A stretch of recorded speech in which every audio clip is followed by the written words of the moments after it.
윤석열 후보가 지난주 금요일이었죠. 권영세 위원장과 입당 원서를 건네는 모습을 저희가 전해드렸는데 오늘 이준석 대표를 만났다고 합니다. 공식 석상에서 얘기한 것과 언론 인터뷰에서 얘기한 것이 결이 조금 다릅니다. 한번 좀 구분해서 볼 텐데 김은미 기자, 오늘 오전에 만난 거예요. 분위기 어땠어요? 네, 사실 오늘 오전에 분위기 어땠는지 일단 영상으로 직접 한번 확인해 보시죠.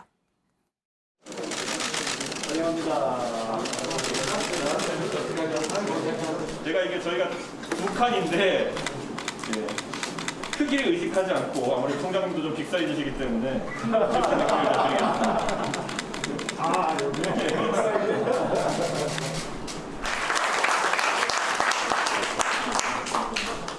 혹시 오해하실 분이 있을까봐 말씀드리면은 국민의당과의 합당이 절차가 끝나게 되면은 배터리 길이 합치는 모양으로 저희가 또 만들어 보겠습니다. 자리는 아직 남아 있습니다. 소위 말하는 그 치맥 회동을 하면서 대동소이라는 말을 했습니다. 일심동체, 대동단결, 결국은 우리는 하나다. 사전에 어떤 교감이나 양해나 이런 상의도 없이 전격적으로 이 국민의힘에 그 입당을 했습니다. 함께 하는 것이 더 올바른 생각이라는 판단 하에 예상보다 좀 더 일찍 입당을 하게 됐습니다. 네, 일단 영상으로 확인한 이 두 사람의 모습 좀 화기애애해 보입니다. 그리고 항상 이 국민의힘 그 백보드판에 이 배터리가 붙어 있었어요. 근데 이 배터리가 항상 이 뒤에가 좀 두 칸 정도 부족해 있었었는데 오늘 이 두 칸이 마저 다 채워진 그런 모습이었습니다. 윤석열 전 총장이 입당을 하면서 이제 배터리가 다 100%까지 충전이 됐다라는 이런 얘기인 건데 이준석 대표 아까 들으신 것처럼 이 윤석열 후보랑 같이 만나서 내가 지난번에 치킨에 맥주 한 잔을 하면서 우리 사실 대동소이하다라고 얘기를 했었었는데 이번엔 대동소이가 아니라 이제 대동단결이다라고 얘기를 하죠. 이 대동단결이라는 얘기 이제 명실공히 이제 우리 식구다라는 의미일 텐데 사실 저는 영상을 보면서 좀 느꼈던 게 좀 미묘하긴 합니다만 두 사람이 눈을 안 마주치네라는 생각을 오늘 저 영상에서 하긴 했었습니다. 하지만 그 부분은 앞으로 좀 더 지켜봐야 할 부분이겠죠. 상견례 자리라고 그런 표현을 할까요? 오늘 자리에서 이준석 대표가 일심동체가 될 것이다라고 화합을 강조를 했는데 이준석 대표가 언론 인터뷰에서 입당 경위에 대해서 설명하는 거는 뉘앙스가 조금 다릅니다. 윤지영 기자. 조금 표현도 과격한 표현이라고 해석할 수 있는 단어들을 썼거든요. 네, 맞습니다. 윤 전 총장은 이 사전에 교감이나 양해가 없이 입당을 했다라고 얘기를 했지만 교감 없이? 네, 사전에 이 입당일에 관련돼서 어느 정도의 교감이 있었던 것으로 보입니다. 당초 입당을 하려고 했던 날짜는 오늘, 그러니까 2일이었는데 갑자기 지도부도 당을 비운 상태에서 입당을 하게 된 것에 대해서 이 지도부는 당혹스러움을 감추지 않았는데요. 오늘 아침 인터뷰 내용 들어보시죠. 2일에 이제 입당하는 것으로 저희가 사전에 양해가 있었는데 중간에 정보가 유출됐다고 해서 이제 일정을 급하게 변경한 것으로 이렇게 알려졌는데 사실 저는 그렇게 했더라도 저는 다시 상의를 했어야 되는 부분이 아닌가 싶고 사실 유출의 경로에 대해서도 굉장히 귀책 사유가 어디인지 갖고 이제 좀 서로 이견이 있는 것 같은데 저는 형식에 있어가지고는 굉장히 좀 아쉬운 부분이 있긴 합니다. 아니죠. 의도가 뭔지 모르겠으니까 섭섭하기도 전이죠. 조금 약간 어색한 모습이었다고 생각은 하고요. 사전에 전체적인 방향성에 대해서는 공감이 되었지만 갑작스럽게 전격 입당을 하는 바람에 조금 이상한 모습이 연출되긴 했는데요.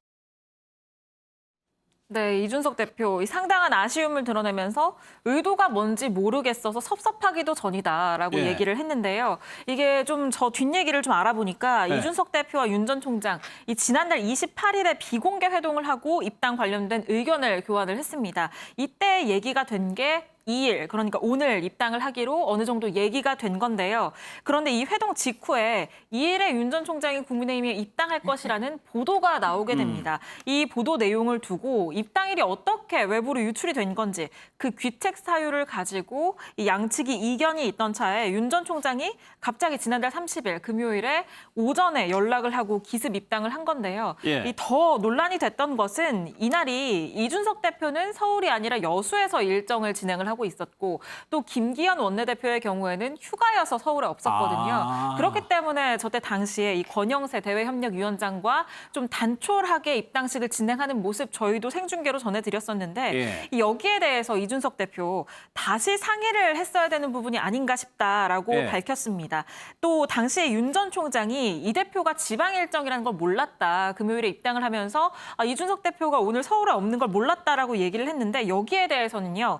이 자신이 지방 일정을 수행하는 건 여의도 바닥에서는 모르는 사람이 없다라면서 어떤 경로로든 다 파악을 할 수 있고 원래 입당을 할 때는 당 사무처에 문의를 하기 때문에 대표 일정을 알려주는데 상당히 의아했다라고 밝혔고요. 이 김기현 원내대표도 지금 보신 것처럼 불쾌감을 감추지 않았습니다. 그러니까 김관욱 교수님, 이 부분인 것 같아요. 이준석 대표가 섭섭하다는 표현을 썼는데 만약에 정보가 유출이 됐다고 하면 나하고 다시 입당 날짜를 협의를 해야지 본인이 결정해가지고 훅 들어온 거에 대한 좀 불편함? 그렇죠. 매우 클 수밖에 없습니다. 정치는 의전이 다예요.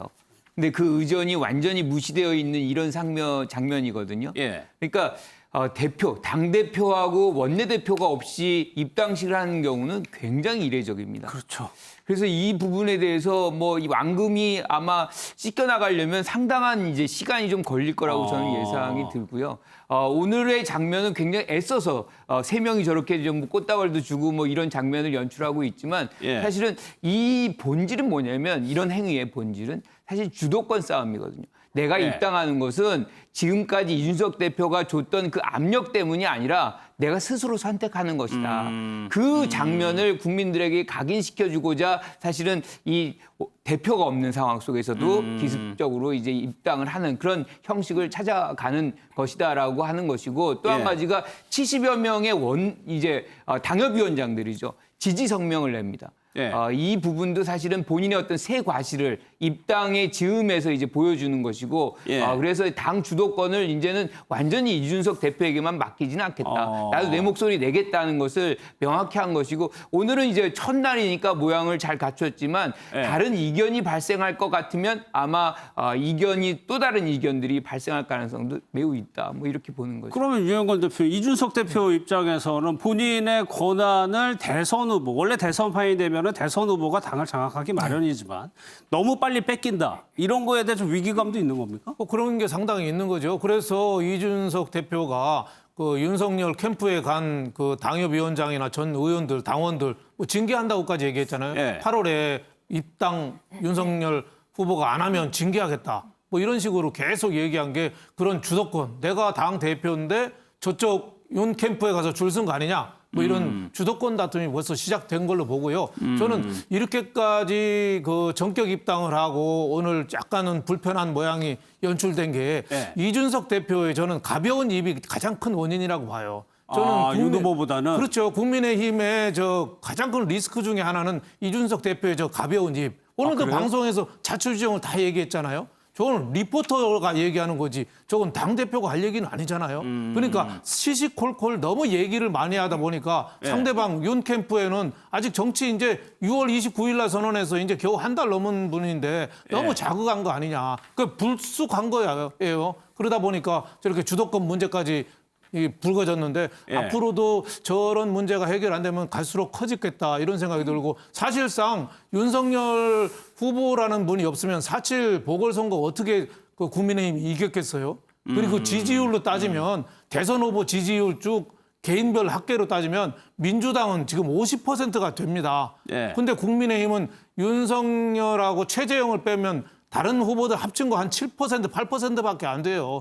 그만큼 윤석열 검찰총장 후보의 위상이 크기 때문에 거기에 걸맞는 위상에 대한 요구 앞으로 계속 커질 걸로 이렇게 보여집니다. 알겠습니다.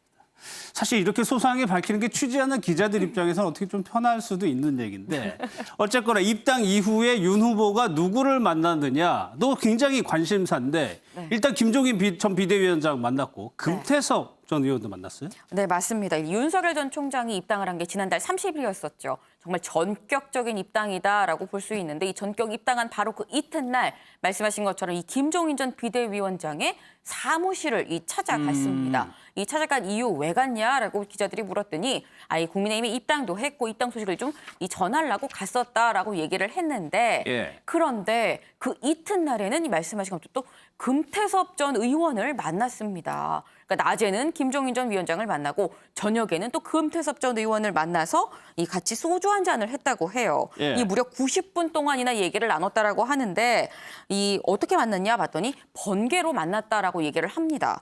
이 둘이 전화 통화를 하다가 만날까? 그래서 그냥 막바로 만나서 90분 동안 소주 한 잔 하면서 얘기를 했다라는 건데 사실 만난 것도 뭐 궁금한 이야기이긴 합니다만 무슨 얘기를 했는지가 굉장히 예. 궁금하죠. 이준석 대표처럼 좀 다 얘기를 해주면 좋겠는데 딱히 얘기를 이 입을 쉽게 열진 않았습니다. 예. 이 기자들이 금태섭 전 의원한테 무슨 얘기했습니까? 라고 물었더니 윤 전 총장이 혹시 캠프에 와서 도와달라고 하나요? 라고 기자들이 물었거든요. 예. 근데 금태섭 전 의원이 여기에 대해서는 뭐 명확하게 답을 하지 않고 정권 교체에 대해서 공감대를 이뤘습니다라는 이 우문 현답을 내놨습니다. 근데 사실 뭐 김종인 전 비대위원장이든 뭐 금태섭 전 의원이든 이런 사람들을 좀 만났다는 건 일단은 이 취재하는 기자 입장에서 볼 때는 이거는 외연 확장의 행보 아닌가라는 생각이 드는 대목입니다. 외연 확장. 얘기를 안 해주니까 이제 추정을 할 수밖에 없는 건데 김 교수님. 글쎄요. 네. 김종인 위원장하고는 지속적으로 소통을 하고 있는 것 같아요. 금 전 의원 같은 경우는 왜 공을 들이는 걸까요? 그러니까 지금 말씀하셨잖아요. 지금 외연 확장의 필요성이 발생을 한 겁니다. 그러니까 사실상 어떻게 보면 처음에는 전략이 실질적으로 중도에 입지하고 보수를 확보하는 선중도 후보수의 어떤 전략을 가져왔는데 예. 지지율이 하락하면서 조기 입당을 하잖아요. 조기 입당을 하면서 전략을 완전히 바꿔야 되는, 왜냐하면 보수로 입지가 된 거기 때문에 그다음에 이제 중도로 확장해야 되는 필요성이 발생한 거죠. 그래서 입당 바로 다음 날 중도를 표방하고 있는 제3지대에서 세력을 키워서 이 국민의힘당을 이제 포함해가지고 대선을 치러야 된다고 줄기차게 얘기했던 김종인 전 비대위원장을 만났고 예. 또 중도성의 어떤 성격이 매우 강한 금태섭 전 의원을 만났고 이렇게 예. 해서 외연 확장의 어떤 길로, 즉 지금은 선보수 후중도 확장의 어떤 길이 윤석열 전 총장이 추구하는 길이다, 이렇게 예. 봐야 되겠죠. 윤석열 후보 같은 경우는 정치 참여를 선언했을 그 시점하고 입당을 선언했을 때 또 시점, 여기서 컨벤션 효과가 있을까 싶었는데 윤지영 기자, 실제로 여론조사를 보니까는 이때 컨벤션 효과가 좀 나타난 것 같아요. 꽤 네, 올랐어요. 맞습니다. 지금 보고 계신 저 여론조사가요. 이 30일에 입당을 했는데 31일 입당 바로 다음 날 진행이 된 여론조사입니다.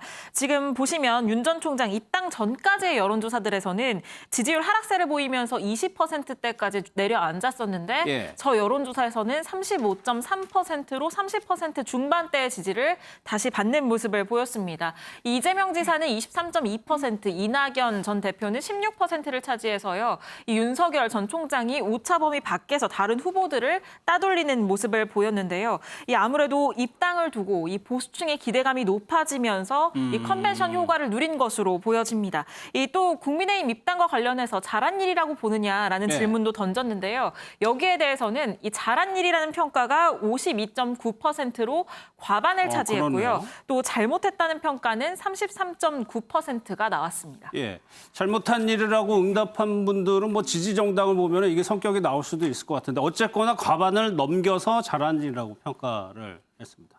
그런데 이제 윤석열 후보에 대해서 여러 가지 논란과 공격이 지속되고 있는데 김은미 기자, 이번에는 술자리 회동 이 부분을 이재명 지사 측에서 얘기를 했어요. 네, 맞습니다. 이 이재명 캠프의 대변인 박진영 대변인이 어제 자신의 SNS에 이런 글을 올렸습니다.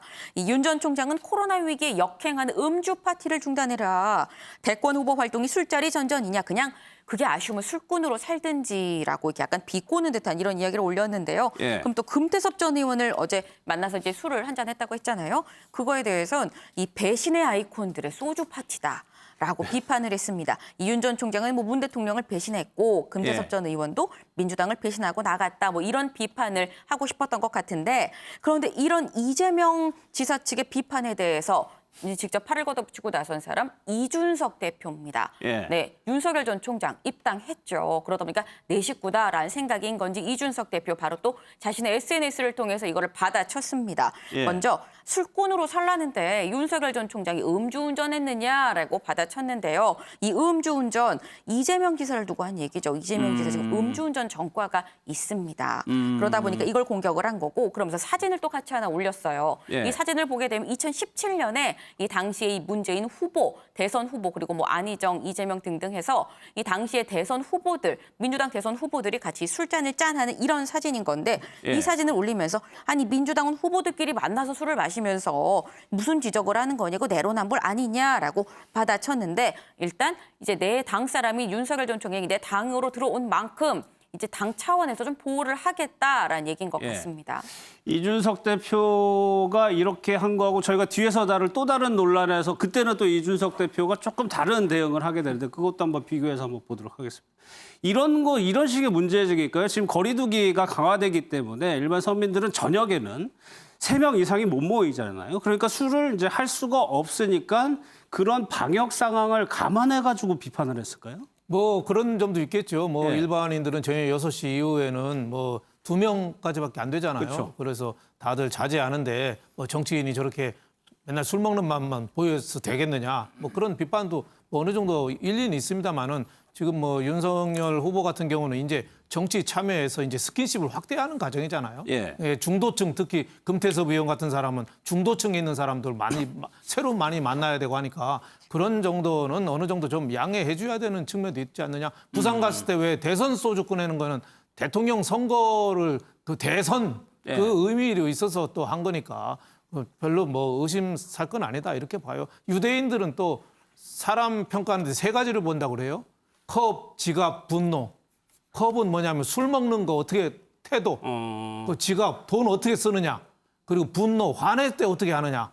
이 컵, 지갑, 분노 3개를 보는데 윤석열 검찰총장이 여태까지 뭐 술 먹고 뭐 다른 얘기 뭐 말 실수하거나 그런 건 없잖아요. 예. 저분 고향이 원래 선산이 충남 논산 공주인데 그쪽에 워낙 술이 센 분들이 많아서 술을 지구는 못 가도 마시고는 갈 정도로 그만큼 굉장히 세신 분인데 물론 앞으로 정치 본격 참여하면은 예. 뭐 저런 술자리 회동하는 모습이 좀 일부러 또 보여주는 모습도 좀 줄어들어야겠죠. 그런 예. 거는 어느 정도 좀 상식선에서 할 일이 아니냐 이렇게 생각이 됩니다. 예. 뭐 이제 방역 코로나 상황이 좀 심각하니까 그 부분에 좀 빗대어가지고 비판을 한 것 같습니다.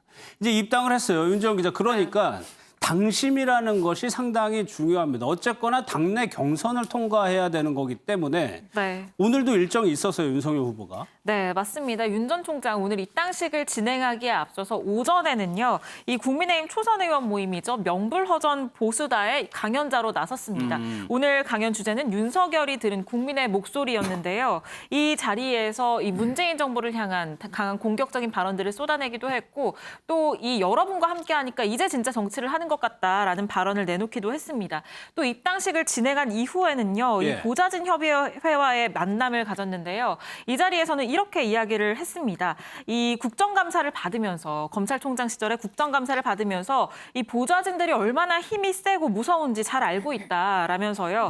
이 앞으로 자신이 정치 초년생이다 보니까 여러분들께서 언제든지 기탄 없이 가르쳐달라 이런 얘기를 했는데요. 예. 이 당심 잡기에 본격적으로 나선 것으로 보이고요. 이 또 다른 대권 주자죠. 최재형 전 감사원장의 예. 경우에는 오늘 오후 2시부터 지금 프레스룸 오픈데이라고 해서 언론인들을 만나는 이 자리를 갖고 있는데 여기에서 어떤 내용이 나왔는지 아직 전해지지 않고 있어서 이 내일쯤 다시 전해드리도록 하겠습니다. 예, 두 분 다 이제 당원이 됐기 때문에 활동의 보폭에 보면 조금 성격이 달라질 수 있다는 좀 생각이 듭니다. 벽화 논란이 이제 거의 수그러드는 양상으로 가고 있는데 김은미 기자, 네. 그림이 다 지워진 상태입니까? 현재 상황이 어떻습니까? 네, 일단 저희가 이 방송에서 최초의 사진을 좀 보면서 얘기를 좀 예. 해봐야 될 것 같아요. 이 최초의 이 벽화 사진을 모습을 보게 되면 지난달 29일에 지금 보시는 것처럼 이 서울 종로의 한 서점 벽에 이 줄리의 남자들이라는 벽화가 이렇게 등장을 합니다. 그런데 이게 논란이 되다 보니까 이 다음 날 이 하얀색으로 논란이 되는 문구만 삭제가 되죠. 예. 그런데 아직도 여기서 그치지 않고 그 이튿날엔 아예 여기에 검은색으로 페인트 칠이 됩니다. 그림을 알아볼 수 없게. 그리고 그 위에 이 각종 이 조롱하는 문구들이 올라왔는데요. 이 문구들 뭐 여권 대선 주자를 이 조롱하는 얘기도 있고 이 여성 시민단체들은 뭐 하는 거냐라는 비판하는 이런 내용도 있었습니다. 예. 그런데 이런 검은색 덧칠 글 이게 모두 보수 유튜버가 한 이 지금 보시죠. 예, 지금 검은색으로 좀 보수 유튜버가 직접 저렇게 한 건데요. 예. 이 서점 측은 사실 이 벽화 위에 뭐라고 현수막을 걸었었냐면 벽화를 훼손하지 않는다면 마음껏 표현의 자유를 누리셔도 됩니다라고 이게 현수막을 걸어놨었어요. 그러다 보니까 이 보수 유튜버는 아, 이거 왜 이러십니까? 라고 얘기를 하니까 표현의 자유를 누리라고 해서 했다라고 말한 걸로 알려집니다. 예, 뭐 벽화 논란은 이렇게 좀 마무리가 되는 것 같기도 하지만 김근환 교수님, 글쎄요, 이런 것들이 다음번에 다른 사례가 나왔을 때 격화될 가능성이 있는 겁니다. 그러면 이게 계속 악순환으로 반복이 될 가능성이 그렇죠. 있어요. 저는 뭐 이건 이미 예견된 부분이다라고 생각을 해요. 예. 지금 뭐 윤석열 전 총장 부인에 관련해서 시작을 했지만 사실 지금 이 벽화에는 이재명 지사의 부인 김부선 씨, 뭐 심지어는 문재인 대통령, 그러니까 이 김정숙 여사 이름까지 거론돼 있다는 거잖아요. 이 양 진영이 사실은 이 안에서 이전 투구를 하는 모습을 마구 보여줄 겁니다. 이것이 또 다른 지역으로 또 확대되면 거기서도 또 비슷한 양상이 벌어질 수밖에 없어요. 그래서 예. 이런 표현의 자유는 조금 자제돼야 될 부분인 것이고 여기서 사실 조금 억울한 분이 한 분 계세요. 그러니까 김부선 씨 같은 경우는 사실은 이번에 윤석열 전 총장한테 후원금을 냈거든요. 예. 그런데 그쪽에서 이제 이름이 거론되는 이런 부분들은 조금 이제 김부선 씨는 네. 억울할 수도 있겠죠. 어쨌든 전반적으로 이거는 한국 정치 문화를 사실은 어떻게 수준을 떨어뜨리는 그렇죠. 겁니다. 그래서 희화하는 것이고 그래서 자제해 주시는 것이 맞다 이렇게 생각합니다. 예. 오늘 윤석열 후보를 둘러싸고 새로운 이슈 논란이 나오고 있는데 부정식품 발언이라는 겁니다. 사실 이 내용이 여기 보시면요. 지난달 18일 날 윤석열 후보가 매일경제 인터뷰 때 했던 내용인데 일단 윤지영 기자, 네. 부정식품 논란 이게 왜 논란이 되는지부터 설명을 드려야 될 것 같아요. 네, 저 인터뷰에서 사실은 이 주 120시간 노동 발언도 같이 나왔었습니다. 그래서 예. 그 발언은 이 앞서서 한 차례 논란이 된 바 있고요. 뒤늦게 이 부정식품 발언이 다시 논란이 되고 있는데 왜 그런지 발언 직접 듣고 이어가시죠. 예. 단속이라는 거는 퀄리티를 여기로 기준을 딱 잘라줘가지고 이거보다 떨어지는 거는 전부 형사적으로 단속을 하라는 건데 프리드만은 아니 그거보다 더 아래도 완전히 정말 먹으면은 사람이 막 그 병 걸리고 죽는 건 몰라도 이런 부정식품이다 그러면 아니 없는 사람은 그 아래도 선택할 수 있게 더 싸게 먹을 수 있게 해줘야 된다 이거야. 이거 먹는다고 당장 어떻게 되는 것도 아니고.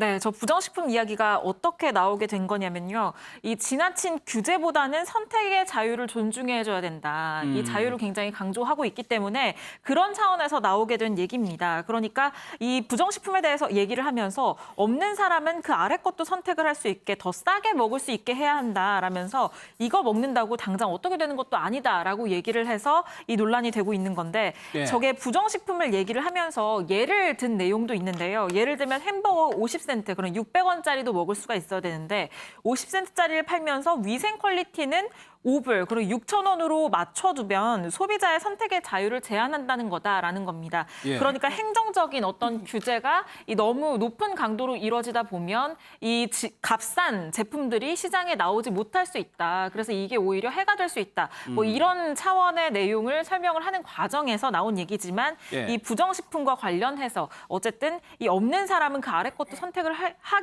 해야 한다라는 발언 자체가 예. 논란이 되고 있습니다. 그러니까 말 그대로만 보면 이해가 될 법도 한데 민주당이 공격하는 내용 포인트를 보면은 또 오해의 소지가 있을 것 같은데 김은미 기자, 유독 네. 조국 전 장관도 이 이슈에 대해서 관심이 많은 것 같아요. 거기에 참가를 했어요? 네, 맞습니다. 이 먼저 민주당의 정말 당 지도부가 총출동을 해서 이 윤석열 전 총장의 이 발언을 공격을 했는데요. 그 얘기 먼저 들어보시죠. 예. 박근혜 전 대통령조차도 불량식품을 사회악으로 규정하고 강력히 단속했는데 박근혜 대통령을 구속시켰던 윤석열 후보라서 불량식품에 대해서도 생각이 좀 다른 것 같습니다. 윤석열 예비후보는 영화 설국열차에서 꼬리칸에 배급된 단백질 양갱이 용인되는 사회를 만들자는 것입니까? 1인 1망언 제조기라는 별명에 걸맞듯이 윤석열 후보의 망언은 이것이 끝이 아닙니다. 가난한 사람이라고 아무거나 먹어도 된다라고 하는 자유를 보장하는 국가는 이 세상에 없습니다. 네, 지금 보시면 이 당 대표인 송영길 대표가 이렇게 얘기를 하죠. 이 박근혜 전 대통령도 불량식품을 사회 악으로 보고 이걸 단속을 했었는데 박 전 대통령을 이 구속시킨 후보라 그런 건지 생각이 다른가 보다라고 좀 비꼬기도 하고요. 이 강병원 최고위원은 영어 설국열차를 언급을 하기도 했습니다. 그런 저급의 단백질 알갱이를 먹는 그런 사회를 만들자는 거냐라고 얘기를 하고 김영배 최고위원 1인 1만 원 제조기란 별명이 딱이다라고 했는데 이 한성원 앵커가 물어보신 조국 전 장관 빠지지 않았습니다. SNS에 이런 글을 올렸는데요. 없는 사람은 그럼 부정식품 그 아래 거를 선택해서 먹을 수 있어야 되는 거고 이 120시간 노동도 선택해서 할 수 있었어야 되는 거냐. 이거 파시스트 철학이랑 닮은 꼴이다라고 얘기를 하면서 오늘 글을 무려 7개나 올렸습니다. 물론 뭐 이런 취지는 아니겠죠, 윤석열 후보가. 그런데 이렇게 이제 비칠 소지가 있으니까 여권에서 공격을 하고 있는 건데 이준석 대표도 이 부분에 대해서 이제 해명에 기자들의 질문을 많이 받았겠죠. 근데 아까 그 음주 논란? 네. 그거하고는 조금 이준석 대표 태도가 좀 다른 것 같아요. 네, 맞습니다. 이준석 대표 저 발언에 대해서 이 본인이 어떻게 평가하고 있는지 직접적으로 밝히지 않았는데요. 이 선을 긋는 듯한 이 발언 직접 들어보시죠. 그 윤석열 총장님의 그 부정식품 발언이 오늘 지금 뉴스가 나오고 있는데 대표님 어떤 입장이신지 듣고 싶어요. 뭐 개별 주자의 어쨌든 발언에 대해서 제가 평가하기 시작하면은 명성 개입이 될 수 있으니까요. 하지만 뭐 그 부정식품 발언이라는 걸 저도 아직 자세한 워딩을 보지 않았습니다. 그래서 후보 측에 잘 해명할 일이다 이렇게 생각합니다. 네, 사실 여당 아침 회의에서 맹공이 쏟아졌던 저 발언에 대해서 정말 보지 못했을지 그 부분은 좀 의구심이 드는 지점이기도 한데 어쨌든 이 개별 주자의 발언에 대해서 자기가 평가를 하면 경선에 개입이 될 수 있기 때문에 언급을 하지 않겠다라고 해서 이 직접적인 언급을 꺼리는 모습을 보였습니다. 이 다만 이 야권의 대권 주자들 사이에서도 이 발언에 대해서는 좀 비판적인 의견들이 나오고 있는데요. 이 대표적으로는 유승민 의원의 경우에는 이 가난하다고 부정식품을 먹게 하나라면서 인간 존엄권이 위배되는 위험한 생각이다 이렇게 밝혔습니다. 이준석 대표가 후보 측에서 해명을 해야 될 거라고 얘기를 했어요. 해명을 했죠, 이분에 대해서. 네, 윤석열 전 총장 좀 억울하다는 입장입니다. 뭐가 억울하다는 건지 직접 얘기 들어보시죠. 뭐 좀 어이없는 얘기고 예를 들면 햄버거를 파는 기업이다라고 하면 그 과도한 기준을 지키려고 하면 단가가 올라가기 때문에 이제 저소득층에서는 그보다 훨씬 싸게 선택할 수 있는 것을 제한한다.